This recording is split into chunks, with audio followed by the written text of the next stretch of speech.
right? So let's Yes, sir. start with the industrial sector. Now a nation becomes more prosperous. If we want to make a nation more prosperous, what you need to do? Only if the proportion of GDP contributed by agriculture continues to decline. ना उसका मतलब ये नहीं है कि agriculture में जितने लोग काम करते हैं वो डिक्लाइन हो जाए. उसका मतलब ये भी नहीं है कि जीडीपी का जो कंट्रीब्यूशन है उसका डिक्लाइन होने का मतलब ये भी नहीं है कि जितनी प्रोडक्टिविटी हो रही है उतनी कम हो जाए. प्रोडक्टिविटी उतनी ही रहेगी. इट जस्ट मीन्स कि जो कंट्रीब्यूशन दे रहा है उसमें इंडस्ट्री सेक्टर का कंट्रीब्यूशन ज्यादा हो. जब तक इंडस्ट्री सेक्टर का कंट्रीब्यूशन ज्यादा नहीं होगा, right, you know what is going to happen. It means that India या any other nation is working very hard, but the output is not coming in. You see America and everyone want to go to America. Why America is developed and why everyone want to go to America? Why? Because वहां पे job अच्छे मिल जाते हैं आपको, पैसे dollars में कमाते हो. It means the value of dollar is more. So आपको तुरंत ही अच्छा कमाने को दिखता है. And in India, the people don't want to work very hard. The reason is because in India, very much people are dependent on, we are doing a laborious job, you can say, but we are getting nothing in hand, right? Over there, the people are doing very smart jobs, small jobs, 9 to 5, but they are earning a lot. And that's the reason, in order to do that, in order to value our currency more also, we need to shift very quickly from agriculture to the industry sector. It doesn't mean that we have to leave behind the agriculture sector. We have to keep as it is the agriculture sector, but the contribution of the agriculture sector will become lower. How? Because industry sector will take place. So industry sector was sub GDP contribution le lega, right? If you look at the many countries in here, I've shown you the graph. If you see in many countries, even Indonesia, even China, right? You see the contribution of the agriculture goes down. And if you look the countries, very affluent countries like Netherlands and United States, it is very much down. It is near about 5 to 7%. It doesn't mean that they don't have a farmland. It doesn't mean that they are not producing output. They are producing output a lot than India. But उसका मतलब ये है कि because the industry sector and service sector are too much growing so fast that agriculture sector का जो contribution है वो कुछ दिख ही नहीं रहा है उसके सामने. This is the reason. Now the proportion of the population working in agriculture, right, also declines considerably. अगर ये सब देशों में आप देखोगे तो वहां पे कंट्रीब्यूशन बहुत कम कर रहे हैं एग्रीकल्चर में. इंडिया में भी अगर हम देखने जाए तो ये देखने की बात है. हम देखेंगे आने वाले चैप्टर्स में कि इंडिया का एग्रीकल्चर, क्योंकि एग्रीकल्चर पे पूरा एक आपको अलग से टॉपिक है, right, the entire topic on that, right, it is the entire rural development. So if you look, normally क्या होता है, द सर्विस सेक्टर और इंडस्ट्रियल सेक्टर ग्रो होता है एंड सर्विस सेक्टर का कंट्रीब्यूशन डिक्लाइन होता जाता है. This is what we need. उसका मतलब ये नहीं, अगेन मैं रिपीट कर रहा हूँ, उसका मतलब ये नहीं है कि फार्म कम हो जाएंगे. उसका मतलब ये भी नहीं है कि कंट्रीब्यूशन कम हो जाएगा in absolute amount, but relatively, comparatively with industrial sector वो कम दिखेगा आपको. अगर आप यूएस में जाओ तो बहुत बड़े बड़े फार्म्स है, इंडिया से भी बड़े फार्म्स है, वहां पे बहुत ज्यादा खेती बाड़ी होती है. But how many people do that? Very few people do that. They have a huge tractors, they have a huge technology. और इंडिया में स्मॉल स्मॉल फार्म्स है और हम भी ट्रेडिशनल मेथड यूज कर रहे हैं अभी भी, और ज्यादातर लोग उस पर ही निर्भर है. इरिगेशन फैसिलिटीज है नहीं. So try to understand, we need to move very quickly to industrial sector. अगर हमें 40 साल में कोई भूल की है तो यही भूल की. We have not develop our industrial sector very good. Look at the laptop that you are using or look at the mobile phones you are using right now. When we have a meeting on Zoom, where's the company of Zoom? Nothing is belong to India. हम कोई भी चीज India की use ही नहीं कर रहे. 80% of the things we are using from outside, and that's where the problem lies. Then we say that India has to be a great country. How it can be great? It cannot be great overnight. It takes time. So let's understand industry sector. Some 65% of the country's population continued to employed in agriculture even in the late 1990s. So after 40 years, मैं बोल रहा हूँ 1950s की बात नहीं कर रहा हूँ, 40 साल के बाद अगर हम देखें right? तो 1990 में भी यही वक्त में भी ऐसा ही था कि 65% still were depend on agriculture. Even if you say today roughly 50% of the population is still depend on agriculture. So India में एग्रीकल्चर का कंट्रीब्यूशन डाउन जा तो रहा है, पर जो स्पीड से डाउन जाना चाहिए वो नहीं जा रहा. That's the problem. Economists have found that the poor nation can progress only if they have a good industry sector base. Now it doesn't. I'm not talking about environment right now. That's another problem in itself. But जब तक हम industry sector को develop नहीं करेंगे तब तक progress नहीं होगा. Why? Because it provides stable employment. The very first thing, the people working there, they get stable employment. They get a stable salary, right? See, farming is still a risky business. You never know where the rain comes and when the rain doesn't come. एक जमाना था जब India में बोला जाता था, एक कहावत थी, उत्तम खेती, मध्यम व्यापार, कनिष्ठ नौकरी. If you work in agriculture, in farm sector, primary sector, it was one of the superb things that you are doing it. Because at that point of time, farming was good business, right? We do have agriculture system. If you see Harappa and Mohenjo-daro, it was a good system, but now we have not, right? In farm sector, if you see, the people are not getting stable employment because the time when the crop doesn't grow, what is going to happen? The farmers are in distress. They committed suicide, right? This is what happens. So we are going to see in the rural development a chapter that is going to come about. So very first thing, why the industry sector? Because it provides stable employment. Second, it promotes modernization. This is our goal also. Remember, we need to modern, we need to use a new technology. We need the robotics and everything to come up. And also it provides overall prosperity to the person, right? So definitely you have a good house, good money in your hand, you have a good savings in your hand. So this are the three major reasons why we need to promote the industry sector today. So at a time when we became independent, right, we have a big question, right, for the policymakers. How to develop industry sector and what we need to do about industry sector. Have you developed? I don't know about it. I cannot say right now. But there were big questions against the policymakers. What was the question? The first question is the government sector wants to control the entire economy. And why so? Why they want to do that? Because they believe that the private players doesn't have the money, right? They don't have a capital. Because by the 1950, when we became independent, जब हमको आजादी मिली, let me tell you, the private player doesn't have a money in their hands. उनके पास पैसा था ही नहीं, right? And this private players, not for profit नहीं थी. They are for profit. So the government has a fear that whether they will exploit or not. So there are two options with the government. Public sector बहुत naive थी, इतना development नहीं था. Public sector को दिया जाए हाथ में या private sector को दिया जाए. They have not given to the private sector. They have given to the public sector. Why? Because of two main reasons, right? So there was a choice and a big question among the policymakers. And that's why we started adopting the Soviet Union policy making or the Soviet Union 5-year plans, जहाँ पे socialism को प्रावधान रखा गया था. यानी socialism means public sector, means government company. They are at the top. And underneath, the private sector will work. This was the policy. But there were two problems again for that. So Indian industrialists did not have the capital for investment. Number one. Private sector को ना देने का reason ये भी बताया गया था कि इंडियन इंडस्ट्रियलिस्ट जो थे उस जमाने में उसके पास पैसा नहीं था इतना इन्वेस्टमेंट के लिए.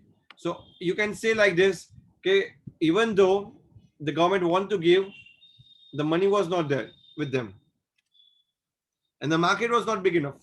The second reason they cited कि मार्केट भी इतना बड़ा नहीं था. व्हाई? बिकॉज सी अगर आप कोई अच्छी चीज बना भी लेते हो, कोई स्कूटर बना लेते हो, कार बना लेते हो, तो people were not that much affluent that they can buy your car, right? So the market was not big enough.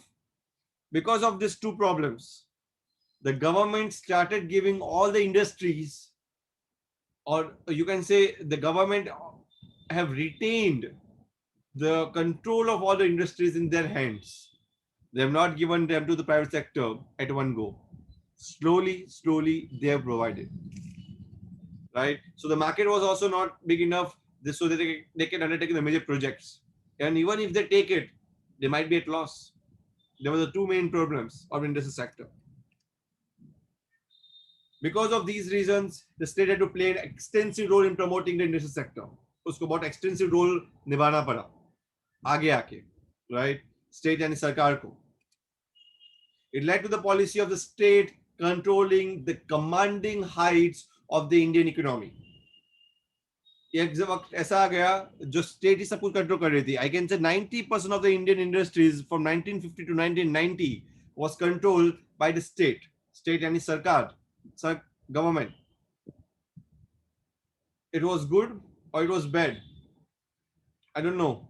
But let me tell you, for a country like India, it was bad. The reason was the state becoming corrupted. At that point of time, the corruption was the only thing that came in India. Because it was having a total control of all the things, and all the private people or the private companies are like a puppet. This meant that the state would have complete control of those industries that were vital for the economy. And for state, they say everything is vital, everything is important. The policies of the private sector would have to be complementary to those of the public sector, with the public sector leading the way. It should be like that. Private sector ऐसा होना चाहिए था जो public sector को complementary हो, right? But यहाँ पे public sector ही lead कर रही थी और प्राइवेट सेक्टर सिर्फ फॉलो कर रही थी. Let's see what happened.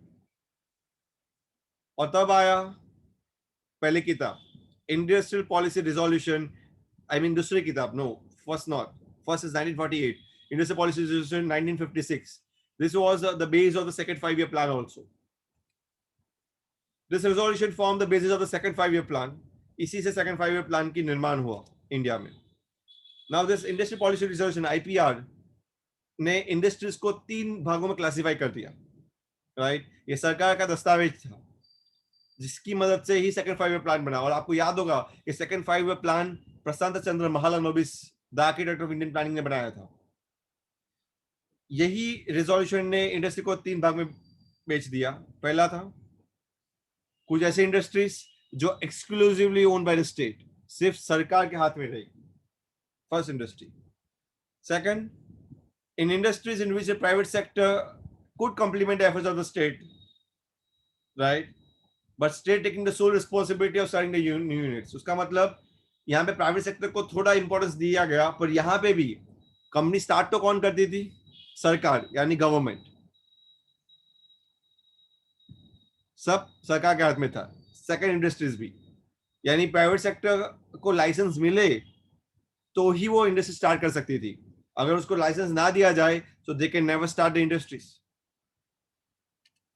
And third, remaining industry which were to be in the private sector, उनको बताया गया था कि प्राइवेट सेक्टर में रहेगी, बट इसको भी कंट्रोल कर दिया गया था. The state was controlling them, right, through a system of licenses. This was the problem. License के तौर से उसको भी कंट्रोल किया जा रहा था. So the 3 industries were in the hands of government, but they were controlled directly or indirectly with them. This was the problem. And that's the beginning of license Raj, a Babu Raj. Let me tell you what was the license Raj.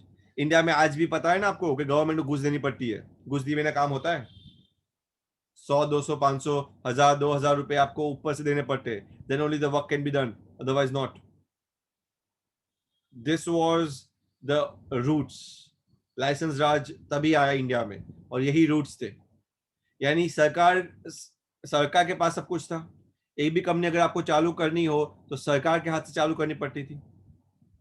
ये real office का picture है जहां पे आज भी आपको ऐसी office दिखती है. अगर आप गांधीनगर में जाओ, सरकार के ऑफिस में जाओ, दस्तावेज पे दस्तावेज होते हैं. कौन सी फाइल कहाँ पड़ी होती पता ही नहीं होता. उनको फाइल निकलवाने के पैसे आपको देने पड़ते हैं, right? There were many such incidences. उस जमाने में मुझे पता था, मैं छोटा था तब एक सीरियल आई थी, ऑफिस, जो शाहिद कपूर है ना, उसके पापा पंकज कपूर, वो उसमें लीड एक्टर थी, वो सीरीज में, आई मीन सीरियल ही थी, और बहुत बढ़िया सीरियल थी, और वो पूरा व्यंग था, सटाया था इंडियन इकोनॉमी पे, कि इंडिया में कोई भी चीज निकलवाना हो तो आपको कितनी घूस देनी पड़ती है, और वो घूस की आदत आज भी सरकार को लग गई है, भले वो भाजपा हो, कांग्रेस हो, कोई भी गवर्नमेंट हो, घूस सभी को लेते हैं आज भी। और घूस की आदत चालू हुई लाइसेंस राज से, और license Raj was a period of time when India was under the system of licenses and everything was owned by the state, sarkar. So no industry was allowed unless a license was obtained from the government. कोई नई industries को allowed ही नहीं किया जाता था, अगर आपके पास licence नहीं है then you cannot. Easier to obtain license if the industrial unit was established in an economically backward area. उस जमाने में अगर आप गांव में कोई इंडस्ट्रीज खोलो तो बहुत अच्छा था, पर कोई खोलता भी नहीं था. Why? Because the population was not literate. गांव में कोई रहने के लिए रेडी नहीं था, राइट? तो आपको जो अच्छे स्किलफुल पीपल जो मिलते थे अर्बन एरियाज में मिलते थे, so why they will open, right? So license नहीं मिलने से आपको इंडस्ट्री चालू नहीं कर सकते थे. अभी ऐसा नहीं है इंडिया में, उस जमाने ऐसा था, राइट? और मैं बता दूं आपको, लाइसेंस लेने के लिए 1-2 दिन की वेटिंग नहीं, 8-8 9-9 महीने की वेटिंग लगती थी. एट टाइम्स 1.5 साल की वेटिंग पे भी लाइसेंस मिलता था आपको. यानी फॉर एग्जांपल कल उठ के मुझे फॉर एग्जांपल बिस्किट की कंपनी चालू करनी है, बिस्किट बनाना है, तो मुझे लाइसेंस के लिए खड़ा रहना पड़ता था.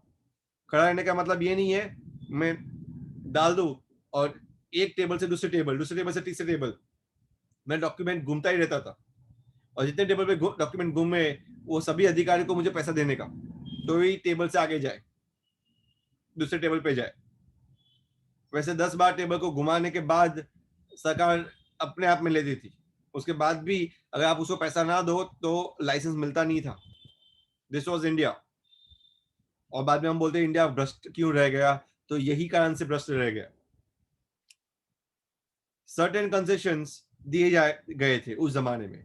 ज्यादातर मैं बता दूं कि इकोनॉमिकली बैकवर्ड एरियाज में ही अगर आप खोलने जाओ तो ही लाइसेंस मिलते थे, पर कुछ कंसेशन थे, जैसे कि अगर आप इकोनॉमिकली बैकवर्ड एरिया में खोलोगे तो कंसेशन मिलता था आपको, क्या?